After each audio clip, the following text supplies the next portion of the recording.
இந்த நாளிலும் நம்மளுடைய தியானத்திற்காய் எபிரேயர் 3வது அதிகாரத்தில் Hebrews chapter 3 praise the Lord. Hebrews chapter 3 verses 7 to 11.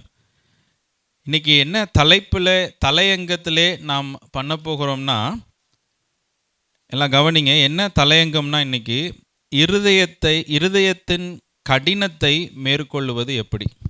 ஆமென். இல்லை இப்படி சொல்லலாம், இருதயம் கடினப்படாமல் பார்த்து கொள்ளுவது எப்படி. அதுதான் நம்ம இந்த நாளிலே தியானிக்கவிருக்கிறோம். கடினப்பட்டு இருந்தால் அதை மேற்கொள்ளணும், கடினப்படாமல் அதை நம்ம என்ன பண்ணணும், பாதுகாக்கணும். we should not let our heart become hardened.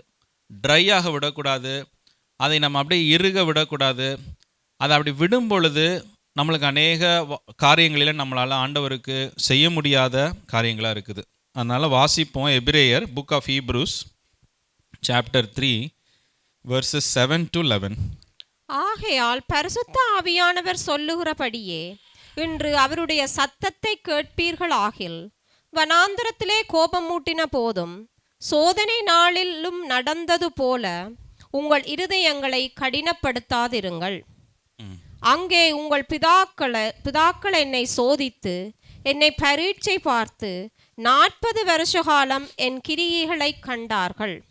ஆதலால் நான் அந்த சந்ததியை ஆரோசித்து அவர்கள் எப்பொழுதும் வளவிப்போகிற இருதயமுள்ள ஜனம் என்றும் என்னுடைய வழிகளை அறியாதவர்கள் என்றும் சொல்லி என்னுடைய இளைப்பாறுதலில் அவர்கள் பிரவேசிப்பதில்லை என்று என்னுடைய கோபத்திலே ஆணையிட்டேன் என்றார்.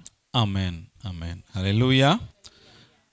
பிரியமான சகோதரர்களே, சகோதரிகளே, இந்த இடத்துல பார்க்கும் பொழுது ஆண்டவர் என்ன சொல்லுகிறாரு, இவர்களுடைய இருதயம் கடினப்பட்டதுனால 11வது வசனம், என்னுடைய இளைப்பாறுதலில் அவர்கள் பிரவேசிப்பதில்லை என்று என்னுடைய கோபத்தில் ஆணையிட்டேன் என்றார்.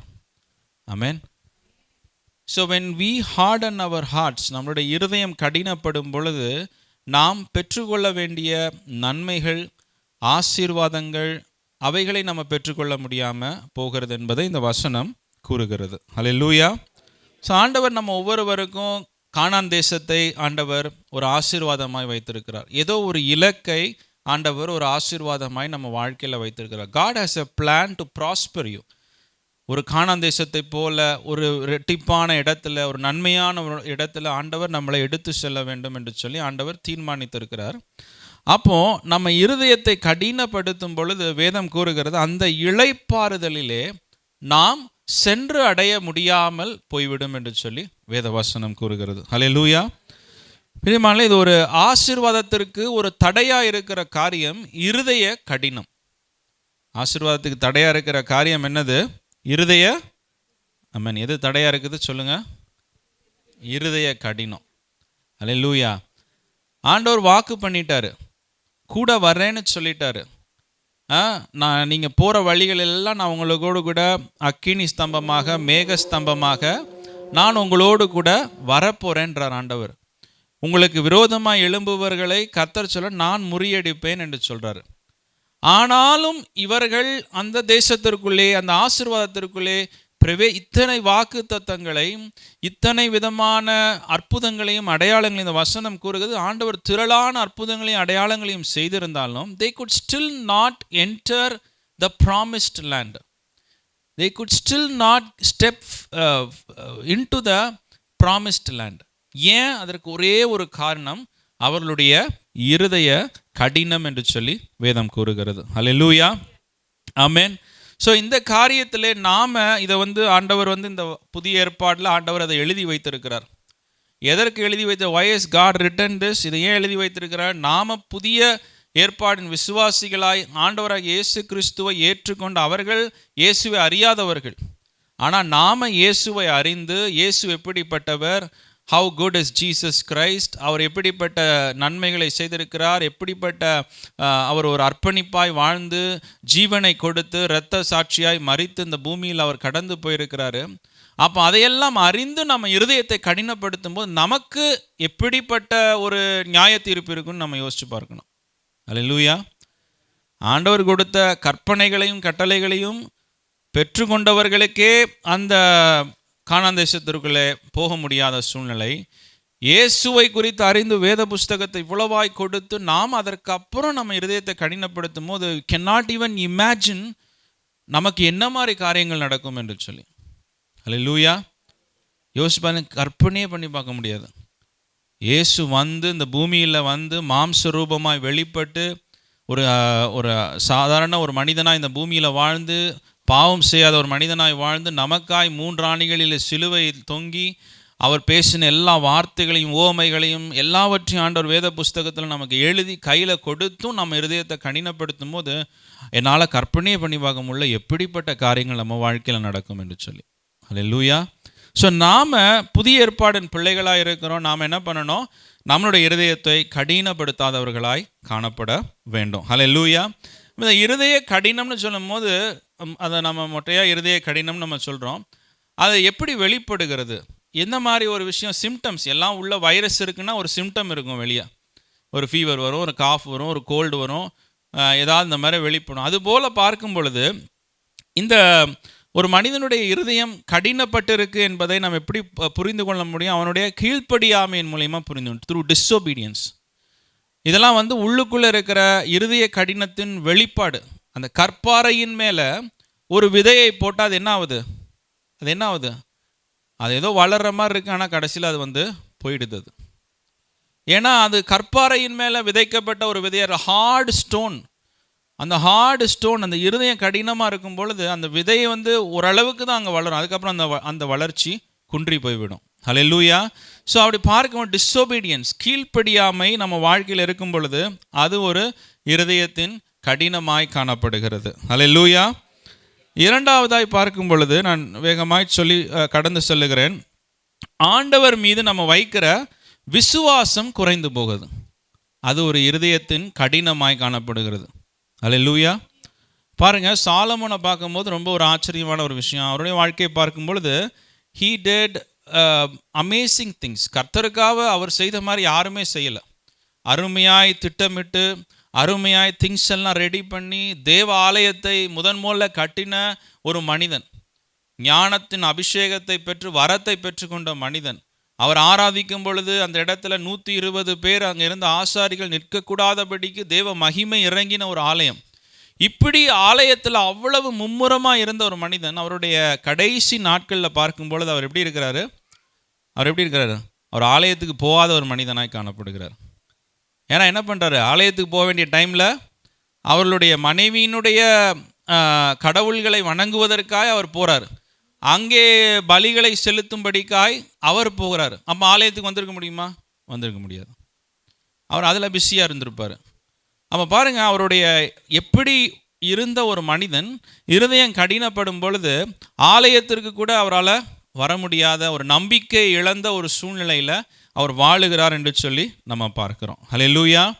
இது ஒரு நம்பிக்கையை ஒரு இழக்கிற இல்லை நம்பிக்கையில் விலகுகிற ஒரு காரியமாய் காணப்படும். இது ஒரு இருதய கடினத்தினுடைய ஒரு வெளிப்பாடு.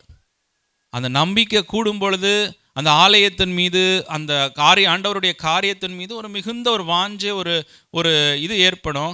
எவ்வளவுக்கு அந்த இருதயம் கடினப்படுதோ அவ்வளவுக்கு நம்மளுடைய வாழ்க்கையில் அந்த நம்பிக்கை, அந்த விசுவாசம் குறைந்து கொண்டே போகும். அல்லேலூயா. மூன்றாவது காரியமாக ஒரு அடையாளத்திற்காய் நம்ம பார்ப்போம்.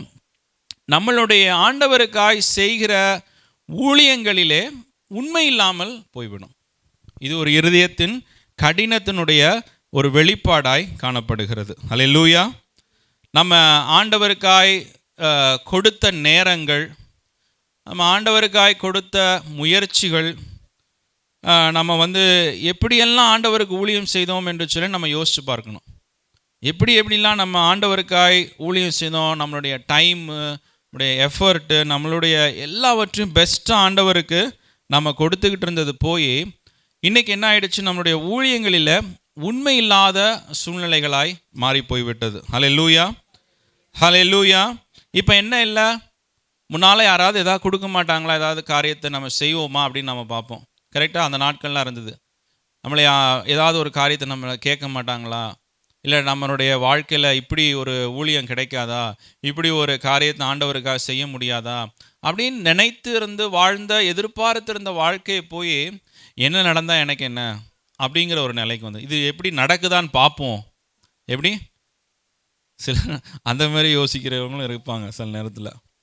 இது பார்க்கலாம், இது சக்ஸஸ் ஆகுதா இல்லையான்னு, ஏதாவது ஒரு பிரச்சனை வரதான் போகுது அப்படின்னு சொல்லிட்டு யோசிக்கிற மனநிலைகளும் காணப்படும். அப்படியும் இருக்கிறாங்க. ஸோ அப்படி பார்க்கும்போது எந்த நிலையில் நம்ம யோசித்து பார்க்கணும், நம்ம இருதயத்தினுடைய கடினத்தினுடைய ஒரு வெளிப்பாடு அது. ஒரு காலத்தில் நம்ம எப்படி இருந்தோம், ஆண்டவருக்கு கொடுக்கறதுல நீங்கள் யோசித்து பார்த்தீங்கன்னா நீங்களே உங்கள் வாழ்க்கையை ஆராய்ஞ்சு பாருங்கள். ஆண்டவருக்கு கொடுக்கறதுல நீங்கள் வந்து ரொம்ப ஒரு கேர்ஃபுல்லாக இருப்பீங்க. அதை ஒரு ஒரு ரொம்ப சென்சிட்டிவாக எடுத்துப்பீங்க. அது உங்கள் மைண்டில் வந்து அந்த சம்பளம் வந்த உடனே ஃபஸ்ட்டு திங் உங்கள் மைண்டில், ஐயோ ஆண்டவருக்கு முதல்ல எடுத்து வச்சிடணும் அப்படின்லாம் ரொம்ப ஒரு கற்பனையாக ஒரு நல்ல ஒரு அருமையான ஒரு எண்ணத்தோடு ஒரு சிந்தனையோடு வாழ்ந்து கொண்டு இருந்தோம் நம்ம. கரெக்டாக அதை கொடுக்கும்போது அதுக்காக ஜெபிப்போம், அது மேலே கைகளை வைத்து, ஆண்டவரே இந்த செக்கை கொடுத்தாலும் கேஷாக கொடுத்தாலும் ஒரு லெட்டராக கொடுத்தாலும் நம்ம ரொம்ப பக்தியாக அதை ரொம்ப பொக்கிஷமாக வச்சு அதை நம்ம ஹேண்டில் பண்ணுற விதத்திலே நமக்கு தெரிஞ்சிடும். ரொம்ப ஜெனரஸாக இருப்போம், ரொம்ப உதாரத்துவமாக கொடுப்போம். இப்படிலாம் இருந்த நாட்கள் இருக்கிறது. ஆனால் இன்றைக்கி என்ன ஆகிடுச்சு, இருதயம் கடினப்பட்டதனுடைய ஒரு வெளிப்பாடு. எவ்வளவோ ஆண்டவர் நம்மளைய விருத்தி அடைய வச்சுட்டார், எவ்வளவோ ஆண்டவர் உயர்த்திட்டார் நம்மளுடைய வாழ்க்கையில். ஆனால் இன்றைக்கி அந்த கவனங்கள் கடந்து போய்விட்டது, அந்த உற்சாகங்கள் கடந்து போய்விட்டது. ஆண்டவருக்கு கொடுக்கறதுல தான் இருக்கலே மேக்சிமமாக நம்ம வந்து என்ன பண்ணுவோம், கணக்கு பார்த்து நம்ம செய்கிற காரியங்களாக இருக்குது. ஹல்லேலூயா. பிரியமானவர்களே, இதெல்லாம் நம்முடைய வாழ்க்கையில் நம்ம உணரணும். நம்முடைய வாழ்க்கையில் என்னது, இதெல்லாம் இருதயத்தின் கடினத்தினுடைய ஒரு வெளிப்பாடு தான், ஒரு சிம்டம். ப்ராப்ளம் வந்து வெளியே தெரியுது, ஆனால் உள்ளுக்குள்ளே இருக்கிற பிரச்சனை என்னன்னு பார்த்தீங்கன்னா இருதய கடினம். ஹல்லேலூயா. முன்னால் நம்ம இங்கே வர்றவங்களை எல்லாரையும் நம்ம வந்து இங்கேன்னா இங்கே இல்லை, பட் ஆலயத்துக்கு போகும்போது நம்ம என்ன பார்ப்போம், நம்முடைய பிரதர்ஸ் சிஸ்டர்ஸாக நம்ம பார்ப்போம் அவங்கள. கரெக்டாக எல்லாம் ஒரே ஃபேமிலியாக இருப்போம், ஒன்றா போவோம், ஒன்றா வருவோம். இப்படிலாம் இருந்த நாட்கள் இருக்கிறது. ஆனால் இன்றைக்கி நம்ம வாழ்க்கையை பார்க்கும் பொழுது அந்த ஒரு உறவு இல்லை நம்ம வாழ்க்கையில், அந்த ஒரு அந்யூன்யம் நம்ம வாழ்க்கையில் காணப்படலை.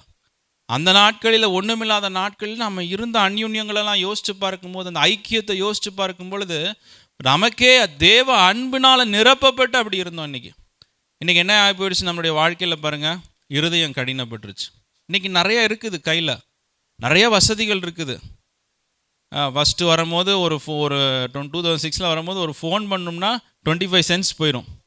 ஒரு ஃப்ளிப் ஃபோன், ஒரு மோட்ரோலா ஃபோன் வச்சுருப்போம், அதில் ஒரு கால் பண்ணால் 25 சென்ட்ஸ் போயிடும். அதனால் காலே பண்ணுறதில்ல, டெக்ஸ்ட் பண்ணால் ஒரு 25 சென்ட்ஸ் போயிடும். இப்படி இருந்த காலங்கள்லாம் இருக்குது. இன்றைக்கி எல்லாம் ஃப்ரீ, எல்லாமே அன்லிமிட்டடாக நம்ம வாழ்க்கையில் ஆண்டவர் வைத்திருக்கிறார். ஹல்லேலூயா. ஆனால் நம்ம பார்க்கும்போது நம்முடைய இருதயத்தின் கடினம் வெளிப்படுகிறது. நம்ம என்னைக்கு நம்ம இங்கே இருக்கிறவங்களையோ யாரையோ நம்ம ஓன் பிரதர்ஸ் சிஸ்டர்ஸாக பார்க்குறோமோ, அப்போ நம்ம வந்து நம்ம பெரிய கடன்களை கொடுத்து பெரிய உதவிகளை கொடுத்து நம்ம செய்ய முடியலனாலும், அந்த சின்ன சின்ன விஷயத்தில் நம்ம எப்படி இருப்போம்னா, உண்மையாக பிரதர்ஸ் சிஸ்டர்ஸ் எப்படி இருப்பாங்களோ அப்படி இருப்போம். அந்த $30, $40, $50 நம்ம யோசிக்கும் பொழுது நான் யோசித்து பார்த்தேன், நம்ம வந்து அப்படி யோசித்தோம்னா நமக்குள்ளே என்ன ஆயிடுச்சு, அந்த உறவு இல்லை, அந்த ஐக்கியம் இல்லை, அந்த அன்பு இல்லை. இருதயம் என்ன ஆயிடுச்சு, கடினப்பட்டு காணப்படுகிறது. ஹல்லேலூயா. நீங்கள் கொஞ்சம் உங்களுடைய மனசை மாற்றி எல்லாரையும் கொஞ்சம் அப்படி ஒரு குடும்பமாக பார்க்க ஆரம்பிங்களேன். குடும்பமாக பார்க்க ஆரம்பிங்க, எல்லாமே உங்களுக்கு பிரச்சனையே இருக்காது, எதுவுமே உங்களுக்கு பிரச்சனை இருக்காது. அவங்க ஏதாவது பேசினாலும் உங்களுக்கு பிரச்சனை இருக்காது, அவங்க திட்டினாலும் உங்களுக்கு பிரச்சனை இருக்காது, அவங்களுக்கு ஏதாவது செய்யணுன்னாலும் உங்களுக்கு பிரச்சனை இருக்காது. ஏன், நீங்கள் அவர்களை என்னவா பார்க்குறீங்க, உங்கள் ஃபேமிலியாக பார்க்குறீங்க, உங்கள் பிரதர்ஸ் சிஸ்டர்ஸாக பார்க்குறீங்க, உங்களுடைய சில்ட்ரனாக நீங்கள் பார்க்குறீங்க. அதனால் என்ன ஆகுது, நம்ம கொஞ்சம் நம்ம கையை உதாரத்துவமாய் செய்கிற காரியங்களாய் காணப்படுகிறது. ஹல்லேலூயா, ஹல்லேலூயா. ஸோ பிரியமானவர்களே, நம்முடைய வாழ்க்கையில் இருதயத்தின் கடினத்தினுடைய வெளிப்பாடு தான் நம்ம வந்து சில நேரத்தில் ஜெபிக்காமல் இருக்கிறதும் அதனுடைய வெளிப்பாடாக இருக்குது. வேதத்தை வாசிக்காததுக்கு காரணம் என்ன, வாசிக்கக்கூடாதுன்னு ஏதாவது இருக்குதா, இல்லை வாசிக்க முடியலைன்னு இருக்குதா, இல்லை நேரம் இல்லையா, இல்லை நமக்கு வாசிக்க தெரியாதா, என்ன காரணம், இருதய கடினம். இருதயம் கடினப்பட்டதுனால தான் அந்த முழங்கால் முடங்க மாட்டது, இருதயம் கடினப்பட்டதுனால தான் வேதத்தை கையில் எடுக்க முடியல. இது எல்லாத்துக்கும் காரணம் நம்முடைய இருதயத்தின் கடினமாய் காணப்படுகிறது. ஹல்லேலூயா. இதை நாம் இன்னைக்கு நாம் என்ன பண்ணணும், சரி செய்யணும். இதை நம்ம என்ன பண்ணணும், இன்னைக்கு சரி செய்யணும். ஏன்னா நம்மளுடைய ஆசீர்வாதத்திற்கு ஒரு தடையாக இருக்குது அது. உங்கள் குடும்பத்தின் ஆசீர்வாதத்திற்கு ஒரு தடையாக இருக்குது. அது உங்கள் தனிப்பட்ட வாழ்க்கையின் ஆசீர்வாதத்திற்கு ஒரு தடையாக இருக்குது. ஆண்டவர் அதான் சொன்னார், இவர்கள் என்னுடைய இளைப்பாறுதலுக்குள்ளே பிரவேசிப்பது இல்லைன்றாரு. அதுக்கு காரணம் அந்த வசனத்திலே சொல்லிட்டாரு. என்ன காரணம்? 7வது வசனத்தில் சொல்லிட்டாரு, அவரோட இருதயம் என்ன பட்டு போயிருக்குதுப்பா? கடினப்பட்டு போயிருக்குது. எவ்வளவோ அற்புதம் செஞ்சேன், எவ்வளவோ அதிசயத்தை காண்பித்தேன் அவர்களுக்கு, ஆனாலும் அவருடைய இருதயம் கடினப்பட்டு வழி விலகி போகிற இருதயமாக இருக்குது. அவர்களெல்லாம் என்னுடைய இளைப்பாறுதலே பிரவேசிப்பதில்லை என்று சொல்லுகிறார். அல்லேலூயா. ஸோ இந்த நாளிலே நம்மளுடைய இருதய கடினத்தை நம்ம மேற்கொள்ளணும். அதுக்கு ஒரு 5 குறிப்புகளை மாத்திரம் நான் சொல்லுகிறேன். எடுத்துக்கொள்ளுங்கள்.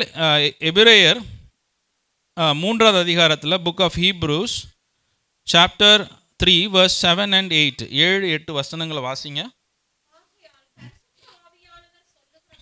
ம் ம்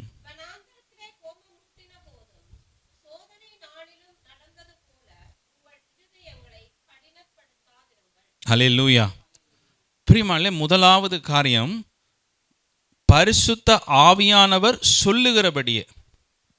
இன்றைக்கு இந்த வசனம் என்ன சொல்லுகிறது? ஆகையால் பரிசுத்த ஆவியானவர் சொல்லுகிறபடியே இன்று அவருடைய சத்தத்தை கேட்பீர்களாகில்.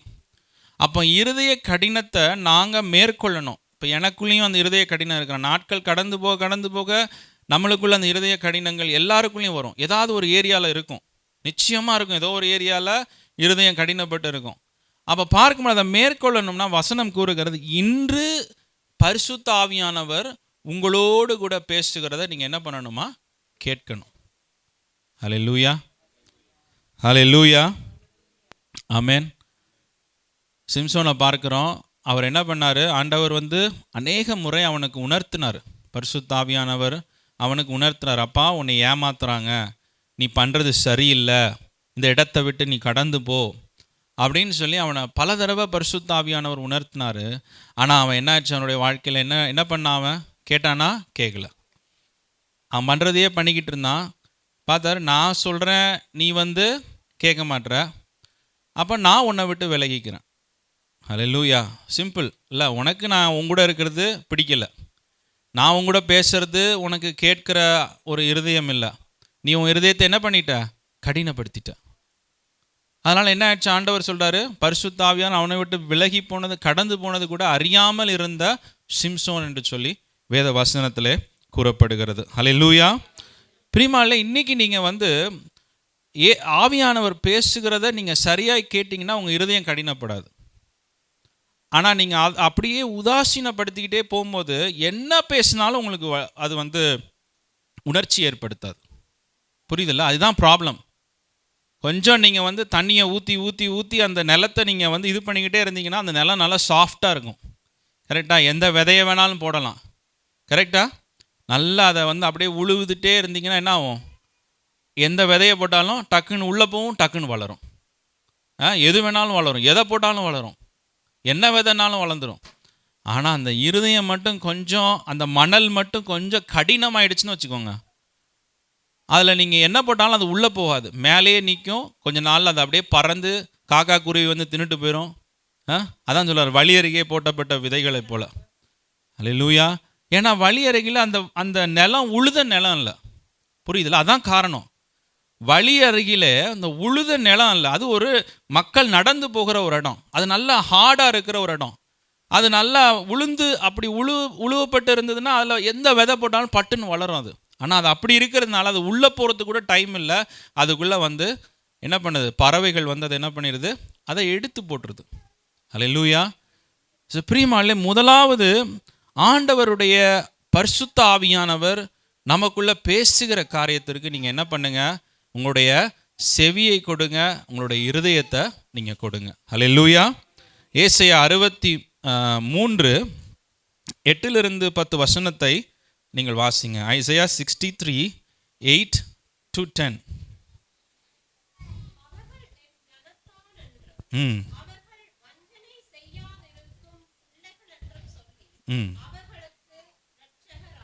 ஆமென்.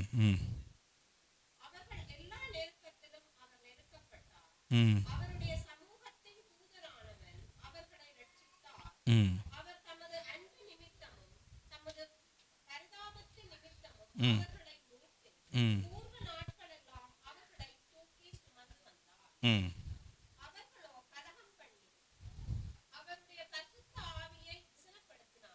ம்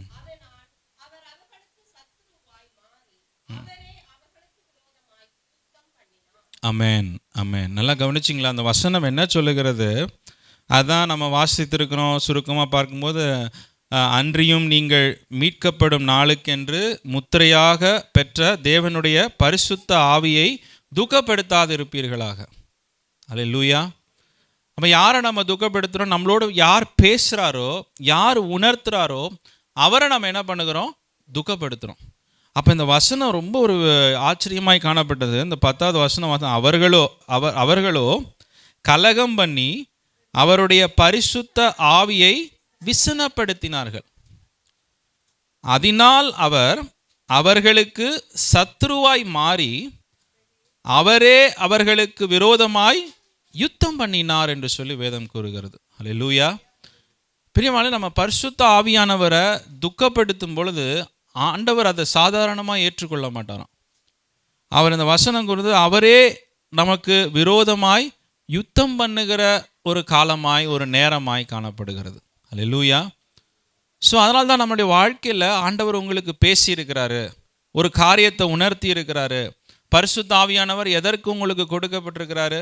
உங்களையே சகல சத்தியத்திற்குள்ளும் உங்களை நடத்தும்படிக்காய் பரிசுத்த ஆவியானவர் உங்களுக்கு கொடுக்கப்பட்டிருக்காரு. அல்லேலூயா. அப்போ அவர் உங்களுக்கு ஒரு ஜிபிஎஸ் மாதிரி இருக்கிறாரு. நீ எங்கே போகணும், என்ன பண்ணணும், யாரிடத்துல பேசணும், என்ன பேசணும் அப்படின்னு உங்களையே நடத்துகிற ஒரு பரிசுத்த ஆவியானவராக உங்கள் வாழ்க்கையில் இருக்கிறார். அப்போ நீங்கள் அவர் உங்களை நடத்துகிறாரு. நீ இந்த லெஃப்ட் டேர்ன் இப்போ எடுத்தினா, அந்த மன்னிக்கிற ஒரு லெஃப்ட் டேர்ன் எடுத்தினா உன்னைய சீக்கிரம் அந்த இடத்துக்கு கூட்டிகிட்டு போவேன். நீ என்ன பண்ணு, ஒரு இரக்கமுள்ள ரைட் டேர்ன் எடுத்தினா நான் என்ன பண்ணுவேன், உன்னைய அந்த லொக்கேஷனுக்கு நான் எடுத்துகிட்டு போவேன், நீ போக வேண்டிய இடத்திற்கு. ஸோ நம்ம போக வேண்டிய இடத்திற்கு சில நேரத்தில் லெஃப்டில் மன்னிக்கிற சாலை வழியாக போக வேண்டியதாக இருக்குது, சில நேரத்தில் கொடுக்கிற சாலை வழியாக போக வேண்டியதாக இருக்குது, சில நேரத்தில் நம்ம கொஞ்சம் கரடு முரடான சாலை வழியாக போக வேண்டியதாக இருக்குது. ஆனால் அது எல்லாம் கரெக்டாக நம்ம தாண்டி போகும் பொழுது நம்மளுடைய இலக்கில் அவர் நம்மளை போய் சேர்ப்பார். அல்லேலூயா, அல்லேலூயா. ஸோ பிரியமானவர்களே, இதுதான் நம்ம பரிசுத்த ஆவியானவரை நம்மளுடைய இருதயத்தில் வாஞ்சித்து நாம் பெற்றுக்கொள்ளணும். ஆமென். அவர் சொல்லுகிற காரியத்தை இன்றைக்கி ஏதோ உணர்த்துறாரா உங்களோட வாழ்க்கையில்? இத்தனை மாதங்களாய் வசனங்களை கேட்குறீங்க, இத்தனை வாரங்களாய் கேட்குறீங்க, இத்தனை வருஷங்களாய் கேட்குறீங்க. ஆண்டவர் ஏதோ ஒரு விஷயத்தை உங்களோடு கூட கடந்த வாரத்தில் பேசினாரா, போன மாதத்தில் பேசினாரா, 6 மாதத்துக்கு முன்னாடி பேசினாரா, ஏதோ ஒன்று பேசியிருப்பார். அந்த பரிசுத்த ஆவியானவருடைய சத்தத்திற்கு நீங்கள் கீழ்ப்படிந்தீங்களா? அப்போ நீங்கள் கீழ்ப்படியலைன்னா உங்களுடைய இருதயத்தை நீங்கள் என்ன பண்ணுறீங்க? அவர் பேசும்போது கேட்டுட்டா இருதயம் கடினப்படாது. அவர் பேசும்பொழுது அதை உதாசீனப்படுத்தும் போது வேதம் கூறுகிறது நம்மளுடைய இருதயம் என்ன பண்ணுமா? கடினப்பட்டு போய்விடும். ஹல்லேலூயா, ஹல்லேலூயா. ஸோ பிரியமானவர்களே, அதே போல தான் பேதுரு பரிசுத்த ஆவியானவர்னாலே நிரம்பி அவர் என்ன பண்ணுறாரு? சுவிசேஷத்தை அறிவிக்கிறார். சுவிசேஷத்தை அறிவிக்கும் பொழுது அவர்களுடைய இருதயம் என்ன பண்ணப்படுகிறது? அப்போஸ்தலர் 2வது அதிகாரம் 37வது வசனம், இதை அவர்கள் கேட்ட பொழுது இருதயத்திலே குத்தப்பட்டவர்களாகி பேதுருவையும் மற்ற அப்போஸ்தலரையும் பார்த்து, சகோதரரே, நாங்கள் என்ன செய்ய வேண்டும் என்றார்கள். அல்லேலூயா. இதுதான் ரெஸ்பான்ஸ். இதுதான் ஆவியானவர் நம்மகிட்ட எதிர்பார்க்கிற ஒரு ரெஸ்பான்ஸ். இப்போ உங்ககிட்ட பேசுகிறாரு, நீங்கள் என்ன கேட்கணும்னா, உங்கள் இருதயத்தில் நீங்கள் உணர்த்தப்படுறீங்கன்னா நீங்கள் என்ன கேட்கணும்? பதிலுக்கு, நான் என்ன செய்யணும் ஆண்டவரே? அல்லேலூயா. நான் என்ன செய்யணும்? எனக்கு இது ஒரு குற்றமாக, எனக்கு நீங்கள் பாவத்தை கண்டித்து உணர்த்துறீங்க, இந்த விஷயத்தில் நீ உன்கிட்ட ஒரு பிழை இருக்குன்னு சொல்கிறீங்க, இந்த விஷயத்தை நீ ரொம்ப நாளாக தள்ளி போட்டுக்கிட்டு இருக்கிறேன்னு பேசுகிறீங்க, இந்த விஷயத்தை குறித்து நீங்கள் ரொம்ப நாளாக பேசி கொண்டு இருக்கிறீங்க. ஆண்டவரே, நான் என்ன செய்யணும்? இன்றைக்கி நான் என்ன பண்ணணும்? என்ன செய்யணும்? அதை கேட்டிங்கன்னா பிரியமானவர்களே, உங்களுடைய மனம் புதிதாகப்படும், உங்களுடைய இருதயத்தில் ஒரு புதிய ஜீவன் உண்டாகும். உங்களுடைய இருதயம் கடினத்திலிருந்து அதை மேற்கொள்ளுகிற ஒரு இடத்திற்கு கடந்து போகும். ஹல்லேலூயா, ஹல்லேலூயா. ஸோ இந்த நாளில் இந்த சத்தத்தை நீங்கள் என்ன பண்ணாதீங்க? சைலன்ஸ் பண்ணாதீங்க. இந்த சத்தத்தை நீங்கள் சைலன்ஸ் பண்ணினீங்கன்னா அந்த சத்தம் எதற்காக கொடுக்கப்பட்டிருக்கு? நீங்கள் ரட்சிக்கப்படணும், நீங்கள் ஆசீர்வாதத்திற்கு போகணும், நீங்கள் உங்கள் வாழ்க்கையில் பலத்தை பெற்றுக்கொள்ளணும், உங்கள் குடும்பத்தில் ஒரு விடிவு வரணும், ஒரு விடுதலை வரணும் தான் அந்த சத்தம் உங்களுக்கு தொனித்து கொண்டே இருக்குது. இப்போ நீங்கள் இந்த சத்தத்திற்கு என்ன பண்ணணும்? ஒரே ஒரு வார்த்தை, ஆண்டவரே நான் இன்னைக்கு என்ன பண்ணணும்? நிறைய தடவை சொல்லிட்டீங்க, நான் கேட்டுட்டேன், ஆனால் இன்னைக்கு நான் திரும்பவும் கேட்குறேன், நான் என்ன பண்ணணும் ஆண்டவரே? அல்லேலூயா. அந்த கேள்வியோடு ஆண்டவரை நீங்கள் பெற்றுக்கொள்ளுங்க. அப்போ பரிசுத்த ஆவியானவர் உங்களோட மேலும் மேலும் அவர் உங்களோடு கூட பேசுகிறவராக இருக்கிறார். ஹல்லேலூயா, ஹல்லேலூயா. இரண்டாவது காரியமாய் எபிரேயர் 3வது அதிகாரத்தில் 9-10 வசனத்தை வாசிங்க. எபிரேயர் 3:9-10.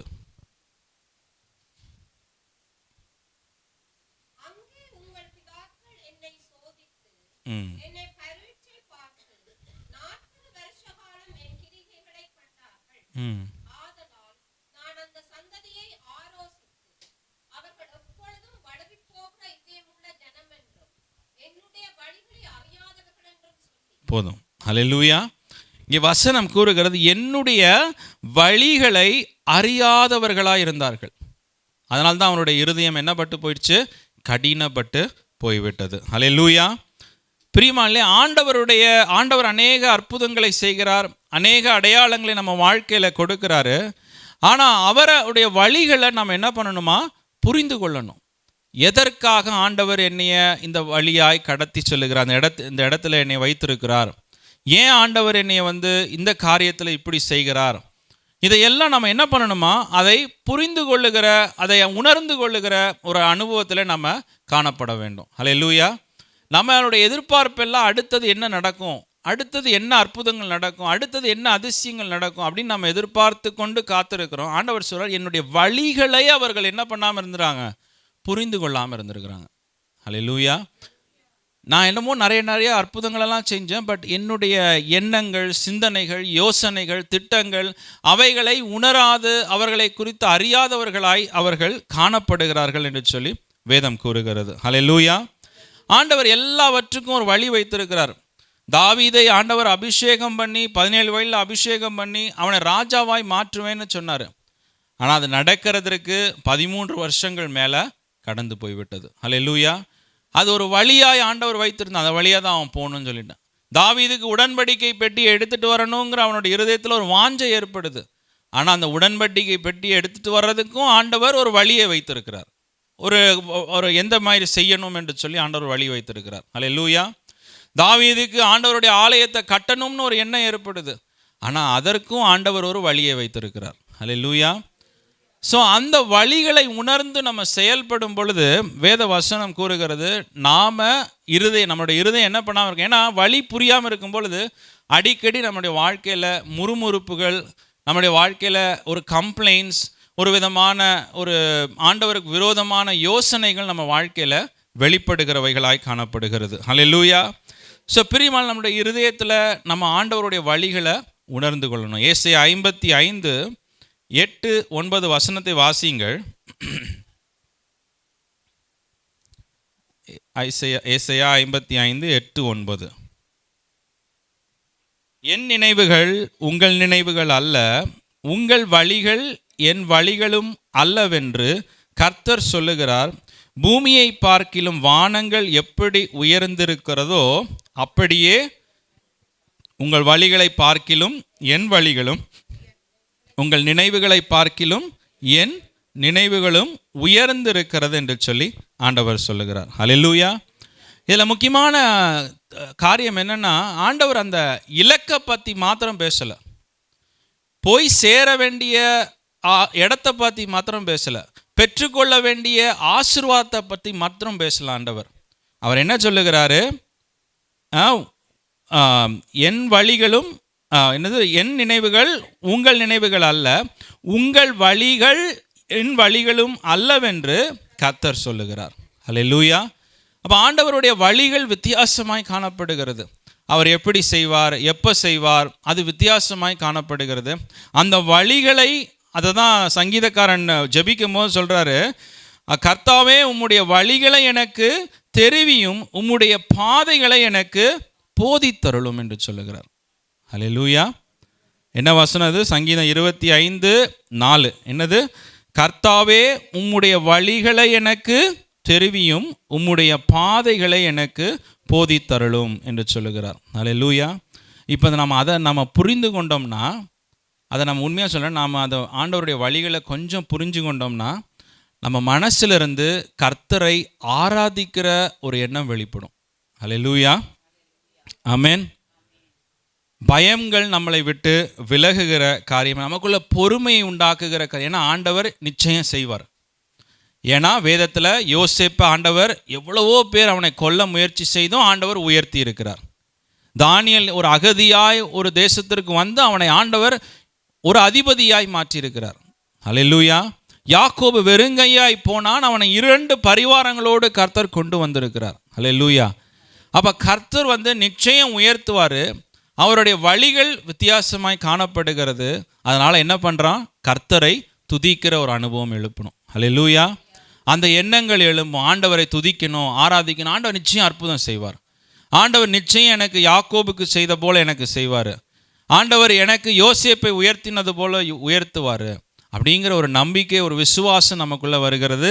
ஆண்டவரை துதிக்கிற ஒரு எண்ணம் எழும்புகிறது என்று சொல்லி நம்ம பார்க்கிறோம். அல்லேலூயா. ஆதியாகமம் புஸ்தகத்தில் 50 அதிகாரம் 20 வசனத்தை வாசிங்கள். ஆதியாகமம் 50:20.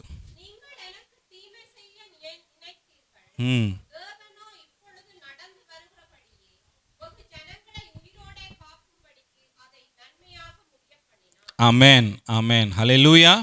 இங்கே ஆண்டவருடைய வழிகளை புரிந்து இங்கே யோசேப்பு சொல்லுகிறாரு, நீங்கள் எனக்கு தீமை செய்ய நினைத்தீர்கள், தேவனோ இப்பொழுது நடந்து வருகிறபடியே வெகு ஜனங்களை உயிரோடு காக்கும்படிக்கு அதை நன்மையாக முடிய பண்ணினார். அவனுக்குள்ள ஒரு விசுவாசம் எழும்பிட்டு அவர் என்ன சொல்றாரு? நீங்கள் அந்த தேசத்தை சுதந்திரித்து கொள்ளும் பொழுது என்னுடைய எலும்புகளை என்ன பண்ணுங்க, இங்கேருந்து எடுத்துட்டு போய் அந்த நம்ம இருக்க வேண்டிய தேசத்தில் வைங்கன்னு ஒரு விசுவாச அறிக்கையை அவர் செய்கிறதை நம்ம பார்க்கிறோம். ஹல்லேலூயா. இதெல்லாம் நடத்தி வந்திருக்கிறார் ஆண்டவர். என்னைய இந்த அற்புதங்களெல்லாம் செய்து கொண்டு வந்திருக்கிறாரு. இன்னும் அந்த ஃபைனல் டெஸ்டினேஷனுக்கு நான் போகிறது வரைக்கும் ஆண்டவர் நிச்சயம் நம்மளை கொண்டு செல்வார். அப்போ நடக்கும் பொழுது என்னுடைய காரியங்களை நீங்கள் இப்படி செய்யுங்கன்னு சொல்லி அவர் சொல்லுகிறார். ஹல்லேலூயா. பாருங்கள், ஒரு ஆண்டவருடைய வழிகளை உணர்ந்து கொள்ளும் பொழுது நமக்குள்ள நிச்சயம் ஆராதனை வரும், நிச்சயம் துதிகள் வரும், நிச்சயம் ஆண்டவருக்காய் நம்ம பிரயாசப்படுகிற ஒரு அனுபவம் நம்ம வாழ்க்கையில் காணப்படும். ஹல்லேலூயா, ஹல்லேலூயா. ஒரு பாடலை கூட நம்ம பாடுவோம், நடந்ததெல்லாம் நன்மைக்கே நன்மைக்கே என்று சொல்லி. ஹல்லேலூயா. நடந்ததெல்லாம் நன்மைக்கே நன்மைக்கே, நன்றி சொல்லி மகிழ்வேன் இன்றைக்கே. நடந்ததெல்லாம் நன்மைக்கே நன்மைக்கே, நன்றி சொல்லி மகிழ்வேன் இன்றைக்கே. நன்றி நன்றி, எல்லாம் நன்மைக்கே நன்றி. நன்றி நன்றி, எல்லாம் நன்மைக்கே நன்றி. தீமைகளை நன்மையாக மாற்றினீ, துன்பங்களை இன்பமாக மாற்றினீ. தீமைகளை நன்மையாக மாற்றினீ, துன்பங்களை இன்பமாக மாற்றினீ. நன்றி நன்றி, எல்லாம் நன்மைக்கே நன்றி. நன்றி நன்றி, எல்லாம் நன்மைக்கே நன்றி. நடந்ததெல்லாம் நன்மைக்கே நன்மைக்கே, நன்றி சொல்லி மகிழ்வேன் இன்றைக்கே. நடப்பதெல்லாம் நன்மைக்கே நன்மைக்கே, நன்றி சொல்லி மகிழ்வேன் இன்றைக்கே. சிலுவதனை அனுமதித்தீர் நன்றி, சிந்தைகளை மாற்றினீர் நன்றி. சிலுவைதனை அனுமதித்தீர் நன்றி, சிந்தைதனை மாற்றினீர் நன்றி, நன்றி நன்றி, எல்லாம் நன்மைக்கே நன்றி, நன்றி நன்றி, எல்லாம் நன்மைக்கே நன்றி, நடந்ததெல்லாம் நன்மைக்கே நன்மைக்கே, நன்றி சொல்லி மகிழ்வேன் இன்றைக்கே, நடப்பதெல்லாம் நன்மைக்கே நன்மைக்கே, நன்றி சொல்லி மகிழ்வேன் இன்றைக்கே, தாங்கிடும் பலன் தந்தீர் நன்றி, தப்பி செல்ல வழி செய்தீர் நன்றி, தாங்கிடும் பலன் தந்தீர் நன்றி, தப்பி செல்ல வழி செய்தீர் நன்றி, நன்றி நன்றி, எல்லாம் நன்மைக்கே நன்றி. எல்லாரும் சொல்லுவோமா? நன்றி நன்றி, எல்லாம் நன்மைக்கே நன்றி, நடந்ததெல்லாம் நன்மைக்கே நன்மைக்கே, நன்றி சொல்லி மகிழ்வேன் இன்றைக்கே, நடப்பதெல்லாம் நன்மைக்கே நன்மைக்கே, நன்றி சொல்லி துதிவேன் இன்றைக்கே. நன்றி நன்றி நன்றி, எல்லாம் நன்மைக்கே நன்றி, நன்றி நன்றி, எல்லாம் நன்மைக்கே நன்றி. ஹல்லேலூயா. அதை தான் யோசேப்பு சொல்றாரு. ஆமென். அவருக்குள்ள அந்த ஆண்டவருடைய வழிகளை குறித்து உணர்ந்துட்டார். ஆண்டவர் என்னையை நிச்சயம் உயர்த்துவார். ஹல்லேலூயா. நிச்சயம் என்னை ஆண்டவர் அந்த கானான் தேசத்திற்கு என்னுடைய ஜனங்களை எடுத்து செல்லுவார். ஹல்லேலூயா. அதனால் அவர் இப்போவே ஆண்டவருக்கு ஒரு விசுவாச அறிக்கையை செய்கிறார். ஹல்லேலூயா ஹல்லேலூயா. அதுதான் பிரியமான, ஆண்டவருடைய வழிகளை புரிந்து கொள்ளும் பொழுது ஒரு விசுவாசம் நமக்குள்ளே எழும்புது. ஆண்டவரை துதிக்கணும், இவ்வளோ நாள் நன்மையாக தான் நடத்தியிருக்கிறார். எத்தனை பேர் சொல்கிறீங்க ஆண்டவர்? ஆமென். ஏதாவது ஒரு விதத்தில் உங்களை குறைவாக ஏதாவது பண்ணிட்டாரா? ஆமென். கஷ்டங்கள் இருந்திருக்கலாம், துக்கங்கள் இருந்திருக்கலாம், வேதனைகள் இருந்திருக்கலாம். ஆனால் கர்த்தர் உங்களை பாதுகாத்து, உங்களுடைய பிள்ளைகளை பாதுகாத்து ஒரு நிலைக்கு கொண்டு வந்திருக்கிறார். ஹல்லேலூயா. இனியும் செய்ய வல்லவராக இருக்கிறார். ஆமென். இதுவரைக்கும் ஆண்டவர் உங்களுக்கு உதவி செய்திருக்கிறார். எத்தனையோ ஒரு இக்கட்டான இடத்துல போய் நீங்கள் சிக்கி இருக்கிறீங்க. இப்போ யோசித்தாலே ஒரே பயமாக இருக்குது. அதை கேட்குறவங்களுக்கே பயமாக இருக்கும். அந்த மாதிரி இடங்களெல்லாம் போய் நீங்கள் சிக்கியிருக்கீங்க. ஆனால் ஆண்டவருடைய சிறகுகளில் உங்களை மூடி மறைத்திருக்கிறார். ஹல்லேலூயா. அவருடைய சிட்டைகளில் உங்களை மூடி மறைத்து ஆண்டவர் உங்களை அப்படியே கொண்டு வந்திருக்கிறார். ஹல்லேலூயா. எங்கேயோ இருந்த உங்களை ஆண்டவர் இந்த இடத்திற்கு கொண்டு வந்திருக்கிறார். ஹல்லேலூயா. இதை நினைத்து நீங்கள் என்ன பண்ணணும்? ஆண்டவரை துதிக்கணும். ஹல்லேலூயா. அவருடைய வழிகளை உணர்ந்து கொள்ளுங்க. வேலை இல்லாத நாட்களில் ஆண்டவர் உங்களுக்கு வேலையை கொடுத்தார். வீடில்லாத நாட்களில் ஆண்டவர் வீடை கொடுத்தார். ஹல்லேலூயா. இப்படி உயர்வில்லாத நாட்களில் உயர்வுகளை கொடுத்தார். பிள்ளை இல்லாத நாட்களில் பிள்ளைகளை கொடுத்தார். இனியும் நடத்த வல்லவராயிருக்கிறார். ஹல்லேலூயா. அப்போ ஆண்டவரை துதிக்கணும். ஆமென். சந்தோஷமாக ஒரு தடவை திரும்ப பாடலாமா? ஹல்லேலூயா. எல்லாரும் கொஞ்சம் கரங்களை தட்டி உணர்ந்து ஆண்டவர் நடப்பதெல்லாம் நன்மைக்கே. ஹல்லேலூயா.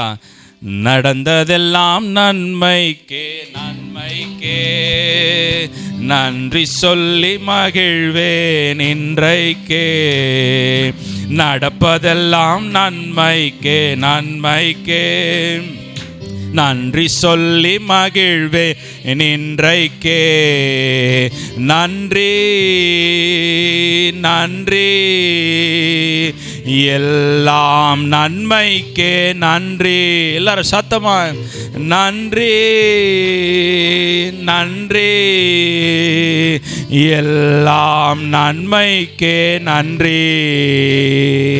தீமைகளை நன்மையாக மாற்றினீர், துன்பங்களை இன்பமாக மாற்றினீர், தீமைகளை நன்மையாக மாற்றினீர், துன்பங்களை இன்பமாக மாற்றினீர். நன்றி நன்றி, எல்லாம் நன்மைக்கே நன்றி. எல்லாரும் நன்றி, எல்லாம் நன்மைக்கே நன்றி. நடந்ததெல்லாம் நன்மைக்கே நன்மைக்கே. இன்றைக்கே நடப்பதெல்லாம் நன்மைக்கே நன்மைக்கே. நன்றி சொல்லி மகிழ்வேன் இன்றைக்கே. ஹல்லேலூயா ஹல்லேலூயா ஆமென். கர்த்தருடைய வழிகளை அவர்கள் அறியாது புரியாது இருந்ததுனால அவருடைய இருதயம் என்னப்பட்டு போயிடுச்சு? கடினப்பட்டு போயிடுச்சு. ஹல்லேலூயா. இன்னைக்கு உங்களுடைய இருதயங்கள் எல்லாம் புதுப்பிக்கப்பட்டிருக்கிறது. ஹல்லேலூயா. இன்னைக்கு புதுப்பிக்கப்பட்டிருக்கிறது. அதனால் ஆண்டவர் உங்களுடைய இருதயத்தை கடினப்படுத்துகிறதை ஆண்டவர் மேற்கொள்ள செய்கிறார். ஹல்லேலூயா. சரி, அடுத்ததா எபிரேயர் 3வது அதிகாரம் 13வது வசனத்தை வாசிங்க.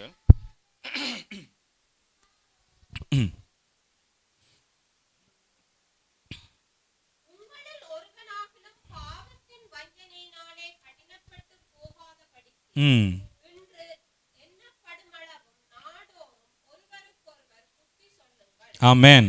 ஹல்லேலூயா. இங்கே வசனம் என்ன கூறுகிறது? உங்களுடைய இருதயம் கடினப்படாமல் இருக்கணும்னா ஒருவரை என்ன பண்ணணுமா? புத்தி சொல்லணும். Hallelujah. Very good baby. Amen. அமைதியாக பார்த்துட்டு இருக்குது. ஹல்லேலூயா. நாள்தோறும் நம்ம என்ன பண்ணணும் சொல்லுங்கள். ஒரு சின்னதாக ஏதாவது சொன்னோன்னு எல்லோரும் மறந்துடுறீங்க. ஹல்லேலூயா. நாள்தோறும் என்ன பண்ணணும்? புத்தி சொல்லணும். ஒரு நாள் சொன்னால் போதுமா? இல்லை, நாள்தோறும் புத்தி சொல்லணுமா? ஒருவர் என்ன பண்ணணுமா? நாள்தோறும் புத்தி உற்சாகப்படுத்தணும். வசனத்தை சொல்லி உற்சாகப்படுத்தணும். ஹல்லேலூயா. பர்னபாவை குறித்து நம்ம வேதத்தில் நம்ம வாசிக்கிறோம். அவர் பேரே என்னது? அவர் பேர் என்னது? அப்போஸ்தலர் 4வது அதிகாரத்தில் 36 வசனத்தை வாசிங்க. அப்போஸ்தலர் 4:36.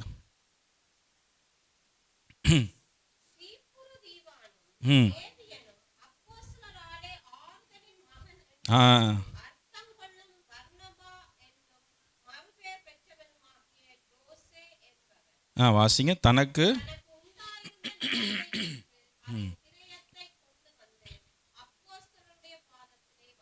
ஆமென் ஆமென். ஹல்லேலூயா. அவனுடைய பேர் என்னது? அநேகரை உற்சாகப்படுத்துகிற ஒரு பேர் அவனுடைய பேர். ஹல்லேலூயா. சில பேரை கேட்டவுடனே நமக்கு தெரியும். அவங்க பேரை கேட்டவுடனே நமக்கு என்ன வந்துடும்? உற்சாகம் வந்துடும். இல்லை பயம் வருமா? ஹல்லேலூயா. உற்சாகம் வந்துடுது உடனே. என்னது? நம்மளும் செய்யணும் அப்படிங்கிற உற்சாகம். ஹல்லேலூயா. அந்த உற்சாகம் ஏற்படணும். கரெக்டா? பர்னபா அப்படிப்பட்ட ஒரு மனிதனாய் காணப்பட்டார். ஹல்லேலூயா. அவருக்கு உண்டான எல்லாவற்றையும் அவர் விற்று அவர் அப்போஸ்தலருடைய கால்களிலே அதை என்ன பண்ணாரா? கொண்டு வந்து வைத்தார். ஹல்லேலூயா. அப்போ சில பேருடைய செயல், சில பேருடைய நடத்தைகள், சில பேருடைய பேச்சு அநேகரை உற்சாகப்படுத்துகிற ஒரு கிருபை பொருந்தின காரியமாய் காணப்படுகிறது. ஹல்லேலூயா ஹல்லேலூயா. இங்கே வசனம் கூறுகிறது, பர்னபா இப்படி கொடுத்து உற்சாகப்படுத்தினது மாத்திரம் அல்லாமல் அநேகர் இடத்துல போய் பேசி அவர்களை உற்சாகப்படுத்தி அநேகரை ரட்சிப்புக்குள்ளே கொண்டு வந்தார் என்று சொல்லி அப்போஸ்தலர் 11வது அதிகாரத்தில் வேதம் கூறுகிறது. ஹல்லேலூயா. இன்றைக்கி நம்ம என்ன பண்ணணும்? ஒருத்தருடைய இருதயம் கடினப்படாமல் இருக்கணும். என்ன பண்ணணும்? அவங்கள என்கரேஜ் பண்ணி அவங்கள கொண்டு வரணும். ஹல்லேலூயா. நீ செய்யுமா, நீ செய்ப்பா அப்படின்னு சொல்லி அவங்கள என்ன பண்ணணும்? உற்சாகப்படுத்தி அவங்கள முன்னே கொண்டாடணும். நம்ம என்ன பண்ணக்கூடாது? நீலாம் அதை பண்ணக்கூடாது, நீலாம் அதை பண்ணக்கூடாது அப்படின்னு சொல்லி நம்ம சொல்லக்கூடாது. ஹல்லேலூயா. சில காரியங்களை சிலர் செய்யணும்னு சொல்லி ஆண்டவர் அப்படி நியமித்து வைத்திருக்கிறார்.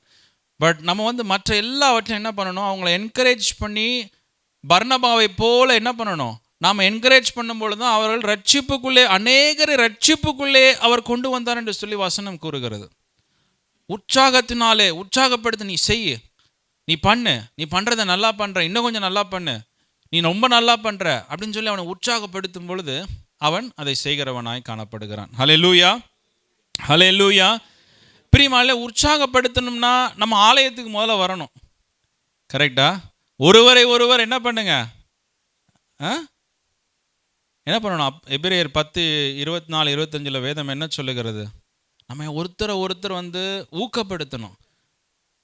அது எங்கே ஊக்கப்படுத்தணுமா? ஆலயத்துக்கு வருகிறத என்ன பண்ணி விடக்கூடாதான்? விட்டு விடாதிருங்கள் என்று சொல்லி வேதம் கூறுகிறது. ஹல்லேலூயா.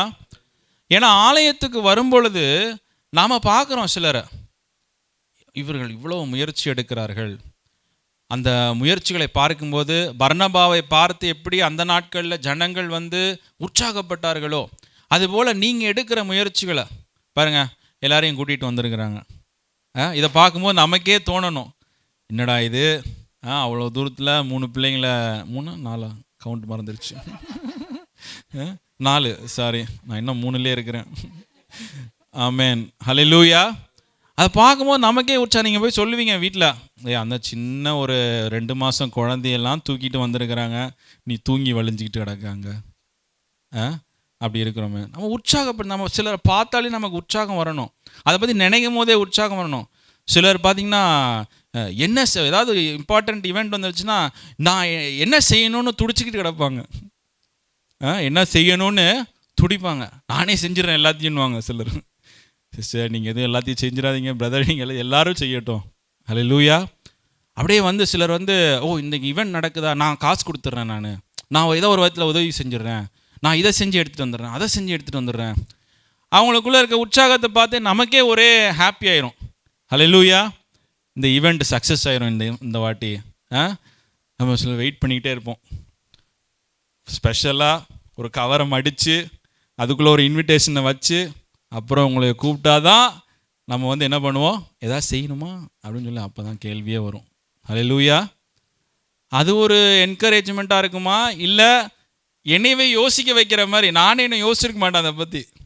இந்த வாட்டி என்ன சாப்பாடு இது பண்ணலாம்ல, அதுக்குள்ளே ஒரு கடைன்னு இதெல்லாம் பண்ணலாம், நானே அதெல்லாம் பண்ணிடுறேன், இந்த வருது நான் இதை பண்ணிடுறேன் அப்படின்னு சொல்லும்போது நமக்கு ஒரு லைட் ஆகிடுது எல்லாமே.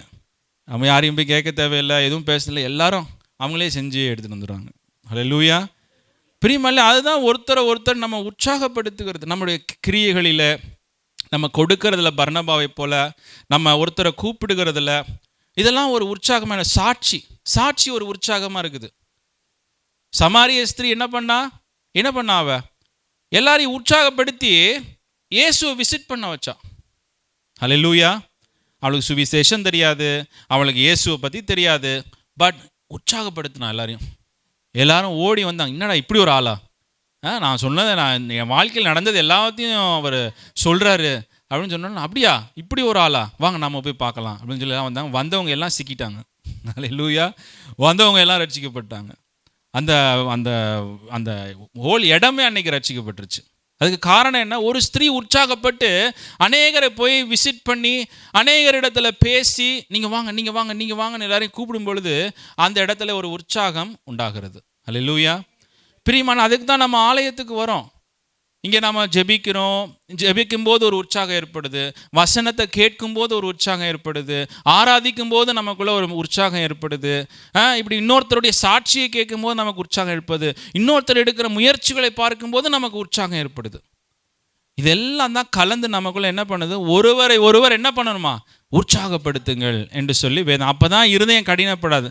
எல்லாரும் அப்படியே உட்காந்துட்டு இருந்தா என்ன நடக்குதுன்னு பார்ப்போம் அப்படின்னு சொல்லி உட்காந்துட்டு இருந்தா, செய்யணும்னு மனசில் யோசிச்சிருக்கவங்களும் அவங்களோட இருதயம் என்ன ஆகும், ஐயோ யாருமே சொல்லி இவங்க ரொம்ப மூத்தவங்க, இவங்களே செய்யாமல் இருக்காங்க, இவங்க இந்த ஆலயத்துக்கு 10 வருஷமாக வராங்க, இவங்களே செய்யாமல் இருக்கிறாங்க, நம்மலாம் போய் இப்போ முந்தினோன்னா நமக்கு திட்டு விழும் அப்படின்னு சொல்லி அப்படி யோசிச்சு எல்லாரும் கொஞ்சம் பேர் உட்காந்துருவாங்க. இப்படி யோசிச்சு எல்லாரும் உட்காந்துட்டா கடைசியில் என்ன ஆகும், அப்படியே இருதயம் கடினப்பட்டு அப்படியே போய்விடும். ஹல்லேலூயா.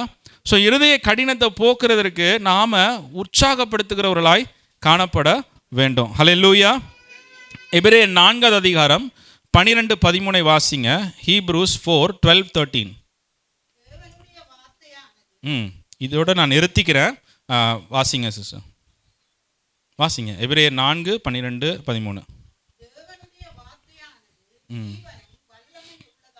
ம் இருபுறமும் கருக்குள்ள எந்த பட்டயத்திலும் கருக்கானதாயும் ஆத்துமாக்களையும் ஆவியையும் கணுக்களையும் ஊனையும் பிரிக்கத்தக்கதாக ம் உருவ குத்துறதாயும் இருதயத்தின் நினைவுகளையும் யோசனைகளையும் வகையறுக்கிறதாய் இருக்கும். ஹல்லேலூயா. இந்த வசனத்தினால ஒரு மனிதனுடைய இருதயம் என்ன பண்ணாமல் இருக்கும்? இருதயம் கடினப்படாமல் இருக்கும். ஹல்லேலூயா. இதான் அந்த வசனத்தினுடைய ஒரு பார்வையாய் காணப்படுகிறது. ஹல்லேலூயா. இதில் வேதம் தேவனுடைய வார்த்தையானது ஜீவனும் வல்லமையும் உள்ளது. முதல்ல என்னது? ஜீவனும் வல்லமையும் உள்ளது. அப்போ ஒரு இருதயம் கடினப்படாமல் இருக்கணும்னா அதுக்குள்ள ஜீவனும் வல்லமையும் அந்த இருதயத்தில் கடந்து போகணும். ஆமென். ரெண்டாவது விஷயம் அங்கே சொல்லப்பட்டிருக்குது, இருபுறமும் கருக்குள்ள எந்த பட்டயத்திலும் கருக்கானதாயும் ஆத்துமாவையும் ஆவியையும் கணுக்களையும் ஊனையையும் பிரிக்கத்தக்கதாக வகை உருவ குத்துகிறதாயும் இருதயத்தின் நினைவுகளையும் யோசனைகளையும் வகையறுக்கிறதாயும் இருக்கிறது. ஹல்லேலூயா. இந்த வசனம் என்ன சொல்லுகிறது? நம்முடைய இருதயத்தை உருவ குத்துகிற ஒரு வார்த்தையாய் காணப்படுகிறது. ஹல்லேலூயா. நான் ஏன் யோசிக்கிறேன் இதை? நான் யோசிக்கிற யோசனை கரெக்டா? நான் பண்ணுறது கரெக்டா? நான் பேசுறது கரெக்டா? நான் ஆராதிக்கிற விதம் கரெக்டா? நான் ஆண்டவருக்கு கொடுக்கிற விதம் கரெக்டா? ஆண்டவரை நான் முயற்சி செய்கிற விதங்கள் கரெக்டா? ஆண்டவருக்கு செய்கிற ஊழியங்கள் கரெக்டா? இதையெல்லாம் நம்முடைய தாட்ஸ் எல்லாம் நம்மளுடைய நோக்கங்கள், எண்ணங்கள், சிந்தனைகள் எல்லாவற்றையும் வகையறுத்து நமக்கு அதை வெளிப்படுத்தி காட்டுகிற வார்த்தைகளாய் காணப்படுகிறது. ஹல்லேலூயா. இப்போ இப்படிப்பட்ட ஒரு வார்த்தை ஒரு மனிதனுடைய இருதயத்தை நல்லா புழிஞ்சு நல்லா அப்படியே கசக்கி அவனுக்கு வெளிப்படுத்துகிற ஒரு வார்த்தையானதை, அந்த ஜீவனும் வல்லமையுள்ள அந்த வார்த்தையானதை ஒரு மனிதன் வாசிக்காம இருக்கும் பொழுது அந்த இருதயம் என்ன ஆகும்? நீங்கள் யோசிச்சு பாருங்க. ஹல்லேலூயா. அந்த இருதயம் என்ன ஆகும்? என்ன ஆகும்? கடினப்பட்டுரும். சிம்பிள், அவ்வளோதான். அந்த வசனத்தை வாசிக்காம அதில் வல்லமை இருக்குது, ஜீவன் இருக்குதுன்றார் ஆண்டவர். உன் இருதயம் கடினப்படாதபடிக்கு அதில் ஆண்டவர் ஜீவனையும் வல்லமையும் வைத்திருக்கிறாரு. அது இருபுறமும் கருக்குள்ள பட்டயம்ன்றாரு. அது உருவ குத்துகிற வார்த்தைகள்ன்றாரு. உன்னுடைய எண்ணங்களையும் சிந்தனைகளையும் வகையறுக்கிற வார்த்தைன்னு சொல்றாரு. அப்போ நம்ம அதை வாசிக்காமல் இருக்கும் பொழுது நம்மளோட இருதயம் என்ன ஆகும்? கடினப்பட்டுரும். ஆமென். ஹல்லேலூயா. அதனால தான் வசனத்தை நம்ம அடிக்கடி நம்ம சொல்லுகிறது, நம்ம வாசிக்கணும் என்பதை. ஹல்லேலூயா. கர்த்தருடைய வார்த்தைகளை இரவும் பகலும் தியானமாக இருக்கிற மனுஷன் பாக்கியவான். அவனுக்கு அதிலே ஒரு பிளெஸ்ஸிங் அடங்கி இருக்குது. அந்த வார்த்தைகளினாலே உனக்குள்ள ஒரு பிளெஸ்ஸிங், அந்த வார்த்தைகளினாலே உன் வாழ்க்கையில் ஒரு பிளெஸ்ஸிங், அந்த வார்த்தைகளினாலே உன் குடும்பத்தில் ஒரு பிளெஸ்ஸிங், அந்த வார்த்தைகளினாலே உன் பிள்ளைகள் வாழ்க்கையில் ஒரு பிளெஸ்ஸிங், அந்த வார்த்தைகளினாலே உன் கையின் பிரயாசங்களில் ஒரு பிளெஸ்ஸிங்காக நீ செய்வது எல்லாம் வாய்க்கும்டார். நீ வீட்டில் செய்கிறியோ, வெளியில் செய்கிறியோ, ஊழியத்தில் செய்கிறியோ, இல்லை அங்கே போய் செய்கிறியோ, எங்கே போய் செய்யணும், நீ செய்வது எல்லாம் வாய்க்கும். ஹல்லேலூயா. நீ இரவும் பகலும் உன்னுடைய சிந்தனை எல்லாம் என் வார்த்தை மேலே இருக்கிறதுனால நீ சின்னதாக செஞ்சாலும் பரவாயில்ல, அதை பெருசாக ஆண்டவர் வாய்க்க பண்ணுவார். ஹல்லேலூயா. ஈசாக்கு தேவனுடைய வார்த்தைகளை ஏற்றுக்கொண்டு அந்த விதைகளை விதைக்கும் பொழுது என்னாச்சு? 30 வந்ததா, 40 வந்ததா, 50 வந்ததா? 100 மடங்கு. ஹல்லேலூயா. ஆண்டவருடைய வார்த்தைகளை விசுவாசிக்கணும் பிரியமானவர்களே. அப்பொழுது தான் அந்த வல்லமையை நம்ம ருசிக்க முடியும் நம்ம வாழ்க்கையில். நான் உங்களுக்கு ஒரு விலையேற பெற்ற ஒரு மருந்தை உங்கள் கையில் கொடுத்துட்றேன். உங்களுக்குள்ள ஒரு பெரிய வியாதி இருக்குது பிரியமானவர்களே, நிறைய பெரிய சிக்னஸ் இருக்குது. ஃபிசிக்கலாக இருக்கலாம், மென்டலாக இருக்கலாம், இமோஷனலாக இருக்கலாம், எதுவும் வேணா இருக்கலாம். நான் உங்களுக்கு ஒரு பெஸ்ட் மெடிசனை உங்களுக்கு ஃப்ரீயாக உங்களுக்கு கொடுக்குறேன். இதை நீங்கள் சாப்பிட்டீங்கன்னா உங்களுக்கு இம்மீடியட்டாக என்ன வரும்? விடுதலை வரும். இதை சாப்பிட்டீங்கன்னா உடனே உங்களுக்குள்ள ஒரு சமாதானம் வரும். இதை சாப்பிட்டீங்கன்னா உடனே உங்களுக்குள்ள ஒரு சந்தோஷம் எழும்பும் அப்படின்னு நான் சொல்கிறேன். அந்த மருந்து இலவசம்ன்றேன், விலையேற பெற்ற மருந்து, ரொம்ப ப்ரெஷியஸ். அந்த மருந்து உங்கள் கையில் எடுத்துட்டு வந்து உங்கள் கையில் கொடுத்துட்டேன். ஒன்றே ஒன்று தான் நான் என்ன பண்ணல, ஊட்டி விடலை. அதனால் உங்களுக்கு ஊட்டி மட்டும்தான் விடலை, உங்கள் கையில் கொடுத்துட்டோம் அந்த மருந்தை. இப்போ நீங்கள் அந்த மருந்தை தலகாணிக்கடியில் வச்சு படுத்திருந்தா தலைவலி போகாது. அதை கட்டி பிடிச்சிக்கிட்டா உங்களோட இருதயத்தில் இருக்கிற சோகம் போகாது. அதை தேய்ச்சிக்கிட்டா உங்கள் உடம்புல இருக்கிற காயங்கள் போகாது. அல்லேலூயா. அந்த மருந்து எதற்கு கொடுக்கப்பட்டதோ அதை கரெக்டாக நம்ம செய்யணும். அல்லேலூயா. அதை விசுவாசித்து ஏற்றுக்கொள்ளணும். அல்லேலூயா. எந்த உலகத்தில் எந்த மருந்தாக இருந்தாலும் பரவாயில்ல, ஒரு பெரிய வியாதிக்கான மருந்தாலும் அது உள்ளே போக வேண்டிய இடத்துல உள்ளே போகணும். அது எங்கே போய் சேரணுமோ அங்கே போய் சேரணும். அது சேர்ந்துச்சுன்னா ஒரு விடுதலை. அல்லேலூயா. மருந்துக்கே அப்படிப்பட்ட ஒரு கிரியை இருக்கும்னா, ஜீவனும் வல்லமையும் உள்ள அந்த வார்த்தைகள் கொஞ்சம் உங்கள் இருதயத்தில் போயிடுச்சுன்னு நினச்சி பாருங்கள் என்ன நடக்கும்னு. அல்லேலூயா. இருள் நீங்கும், இருதய கடினங்கள் நீங்கும், பெருமைகள் நீங்கும், ஆண்டவருக்கு விரோதமான யோசனைகள் சிந்தனைகள் மாறும். அல்லேலூயா. ஒரே ஒன்று தான், மருந்தை கையில் கொடுத்துட்டோம், கொஞ்சம் அதை உரித்து நீங்கள் கொஞ்சம் வாயில் கொஞ்சம் போட்டு இயேசுவை நீங்கள் உங்களுடைய சொந்த இரட்சகராக ஏற்றுக்கொள்ளணும். அல்லேலூயா. நீங்கள் இயேசுவை உங்களுடைய இருதயத்தில் விசுவாசிக்கணும். அல்லேலூயா. அல்லேலூயா. அப்படி செய்யும் பொழுது ஆண்டவர் நம்ம வாழ்க்கையை ஆசீர்வதிக்கிறவராக இருக்கிறார். நம்ம கண்களை மூடி நம்ம ஜெபிப்போம். அல்லேலூயா. தேங்க்யூ. எல்லாரும் எழுந்து நிற்போமா? கொஞ்சம் எழுந்து நிற்போம். இது ஆண்டவருடைய வார்த்தையாய் காணப்படுகிறது. Alleluia. Hallelujah. Thank you Jesus. Thank you father. எல்லாரும் ஒரு விசை ஹல்லேலூயா சோர்வடையாமல் கொஞ்சம் எழுந்து நின்று ஆண்டவரை ஸ்தோத்தரிப்போம். பிரியமானவர்களே, thank you father. Hallelujah. Hallelujah. Hallelujah. Hallelujah. Thank you Jesus. Hallelujah. Thank you father. Thank you lord. உமக்கு நன்றி அப்பா ஆண்டவரே. இந்த வசனத்தை தியானித்து கொண்டு இருக்கும் பொழுது கர்த்தருடைய வல்லமை இறங்கினது. ஹல்லேலூயா. ஹல்லேலூயா. ஹல்லேலூயா. காலையில் எழுந்தது ஆராதிக்கும் பொழுது என்னைக்கெல்லாம் ஒரு வல்லமை இறங்கினது. ஹல்லேலூயா. Thank you Jesus. கர்த்தருடைய அபிஷேகம் இறங்கினது. ஹல்லேலூயா. அந்த காலை வேளையில் கர்த்தர் ஒரு நன்மையை உண்டு பண்ணுவதற்காய் கர்த்தர் உங்கள் வாழ்க்கையில் கடந்து வந்திருக்கிறார். ஹல்லேலூயா. ஹல்லேலூயா. ஹல்லேலூயா. ஹல்லேலூயா. இன்றைக்கு பரிசுத்த ஆவியானவர் உங்களோடு கூட பேசுகிற வார்த்தைகளுக்கு நீங்கள் செவி சாய்க்கும் பொழுது ஹல்லேலூயா. ஹல்லேலூயா. நீங்கள் அவருடைய இளைப்பாறுதலுக்குள்ளே கடந்து செல்லுவீர்கள். ஹல்லேலூயா. Thank you G. எத்தனை பேருக்கு ரெஸ்ட் வேணும்? ஹல்லேலூயா. பிரச்சனையிலிருந்து ரெஸ்ட்டு, ஒரு ஆமேன் சொல்லுங்கள். ஹல்லேலூயா. பலவீனத்திலிருந்து ஒரு ரெஸ்ட்டு, குழப்பத்திலிருந்து ஒரு ரெஸ்ட். ஹல்லேலூயா. பிள்ளைகளுக்கு இருக்கிற பிரச்சனையிலிருந்து ஒரு ரெஸ்ட் வேணும். ஹல்லேலூயா. கர்த்தர் கொடுக்கிறவராக இருக்கிறார். ஹல்லேலூயா. கர்த்தர் அதை இன்றைக்கு எப்பொழுது செய்கிறவராக இருக்கிறார். பிரியமானவர்களே, ஓரி கரபாலா she கரிபானா கரபா. Hallelujah. Ori money கரபானா she கரிபாலா கரபா. நீங்கள் சத்தத்தை உயர்த்தி ஆண்டவரிடத்தில் கேளுங்க, ஆண்டவரிடத்தில் மன்னிப்பு கேளுங்க. ஹல்லேலூயா. முதலாவது மன்னிப்பை கேளுங்க. ஆண்டவரே, வெகு நாட்களாக என்னோடு பேசுனீங்க, இன்னைக்கு ஆண்டவரே நான் அதை ஒப்பு கொடுக்கிறேன் என்று சொல்லுங்க. ஹல்லேலூயா. என் இருதயத்தின் கடினத்தை ஒப்பு கொடுக்கிறேன். ஹல்லேலூயா. எதை நான் விட்டு கொடுக்க வேண்டுமோ அதை விட்டு கொடுக்கிறேன்னு சொல்லுங்க. எதை அர்ப்பணிக்கணுமோ அதை அர்ப்பணிக்கிறேன் என்று சொல்லுங்க. இந்த வாரத்தை அப்படியே ஏற்றுக்கொள்ளுங்க. சரீரத்தில் உச்சி முதல் பாதம் வரை இருக்கிற எல்லா பலவீனங்களையும் கர்த்தர் மாற்றுவார். ஹல்லேலூயா. உங்கள் குடும்பத்தில் இருக்கிற குழப்பங்களை மாற்றுவார். ஹல்லேலூயா. கொஞ்சம் உங்களை நீங்கள் தாழ்த்தி இந்த வசனத்தை ஏற்றுக்கொள்ளும் பொழுது கர்த்தர் அதை செய்வார். ஹல்லேலூயா.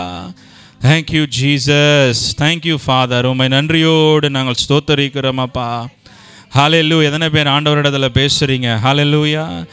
ஆண்டவர் உங்களுடைய இருதயத்தில் இருக்கிற கடினத்தை உணர்த்தி இருக்கிறாரா? ஒரு ஆமேன் சொல்லுங்க. ஹல்லேலூயா.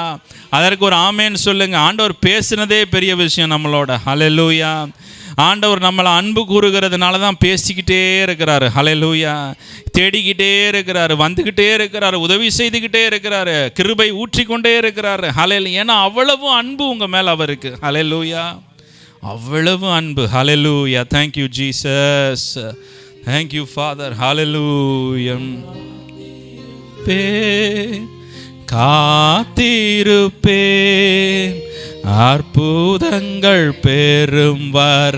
காத்திருப்பேன், காத்திருப்பேன், காத்திருப்பேன் அற்புதங்கள் பெறும் வரை காத்திருப்பேன். கர்த்தருக்கு காத்திருப்போம்,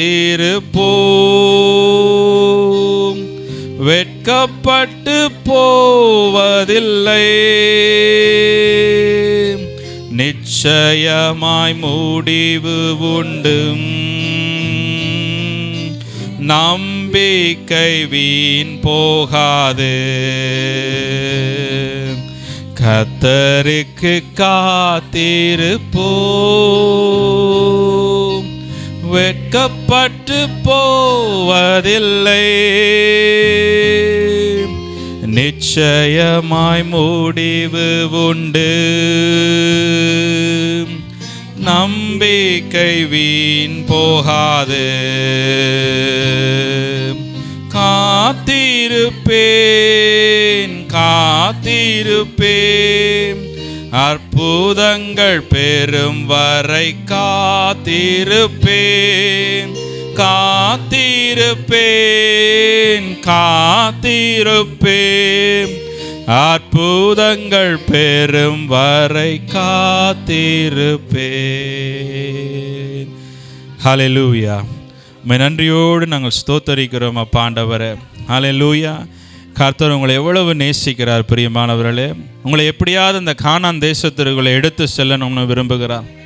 உங்களை எப்படியாவது உங்களுக்கான ஆசீர்வாதத்தை உங்கள் வாழ்க்கையில் உண்டு பண்ண வேண்டும் என்று சொல்லி கர்த்தர் விரும்புகிறார். ஹல்லேலூயா.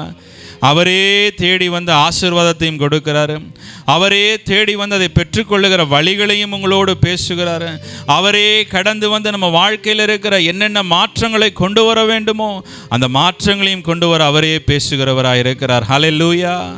Thank you Jesus. நன்றியோடு ஸ்தோத்தரிக்கிறோம் அப்பா ஆண்டவரே. இந்த நாளில் எல்லா இருதய கடினத்தையும் விட்டு விடுங்க பிரியமானவர்களே. பெருமைக்கு இடம் கொடுக்காதீங்க, இருதய கடினத்திற்கு இடம் கொடுக்காதீங்க, கீழ்ப்படியாமைக்கு இடம் கொடுக்காதீங்க. ஹல்லேலூயா.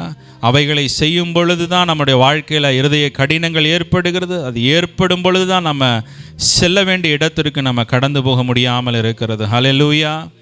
இன்றைக்கி அந்த தடைகள் எல்லாவற்றையும் கர்த்தர் எடுத்து போடுகிறார். ஹல்லேலூயா. உங்களோட வாழ்க்கையில் ஒரு மிகுந்த ஒரு சமாதானத்தை இன்றைக்கு இப்பொழுது ஆண்டவர் ஊற்றுகிறார். ஹல்லேலூயா.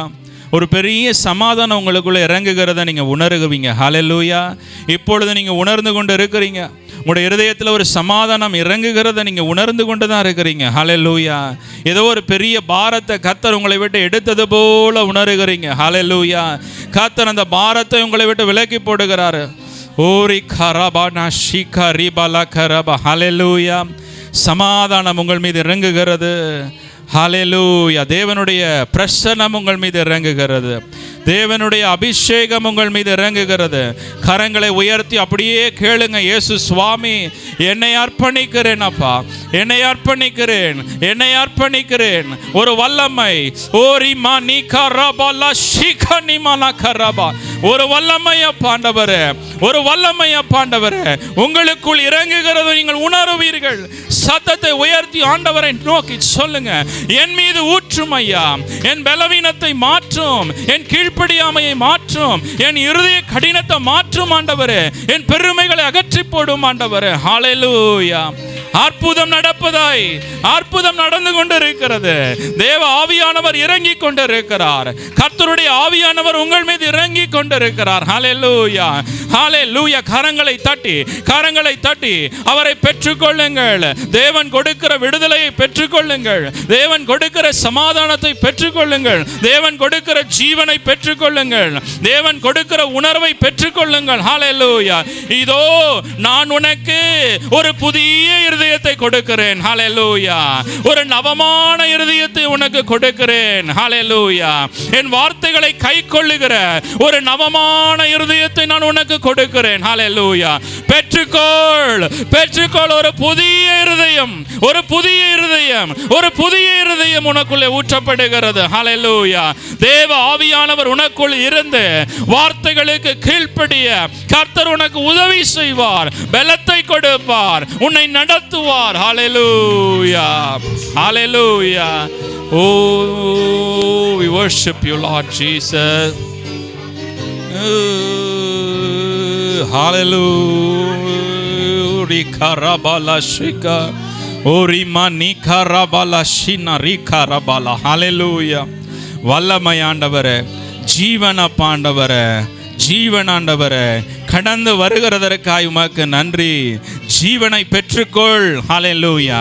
ஜீவனை பெற்றுக்கொள். ஹல்லேலூயா. Thank you Jesus. Thank you Lord. உம்மை நன்றியோடு ஸ்தோத்தரிக்கிறோம் ஆண்டவரே. மை துதிக்கிறோம் ஆண்டவரே. வெற்றி வெற்றி வெற்றி. ஹல்லேலூயா. சகலத்தையும் வெற்றி சிறக்க செய்கிறவர். Hallelujah. Thank you Jesus. Thank you father. இன்றைக்கு நீங்கள் எடுத்த தீர்மானம் உங்கள் வாழ்க்கையை மாற்றுகிறது. ஹல்லேலூயா. இன்னைக்கு நீங்கள் செய்த அர்ப்பணிப்பு உங்கள் வாழ்க்கையை மாற்றுகிறது. ஹல்லேலூயா. நீங்கள் இன்னைக்கு விட்டு கொடுத்தது உங்கள் வாழ்க்கையை மாற்றுகிறது. நீங்கள் யாரை மன்னிக்கணுமோ அவர்களை மன்னித்தது இன்னைக்கு உங்களுக்கு ஒரு விடுதலை ஏற்படுத்துகிறது. Hallelujah. Thank you Jesus. Thank you father. ஆவியானவருடைய சத்தத்திற்கு இடம் கொடுத்த உங்கள் ஒவ்வொருவரையும் கர்த்தர் ஆசீர்வதிப்பார். ஹல்லேலூயா. Thank you Jesus. உம்மை நன்றியோடு ஸ்தோத்தரிக்கிறோம். உடைய கரத்தில் ஒப்பு கொடுக்கிறோம் அப்பா. இயேசு மூலம் ஜெபிக்கிறோம் நல்ல பிதாவே. ஆமென்.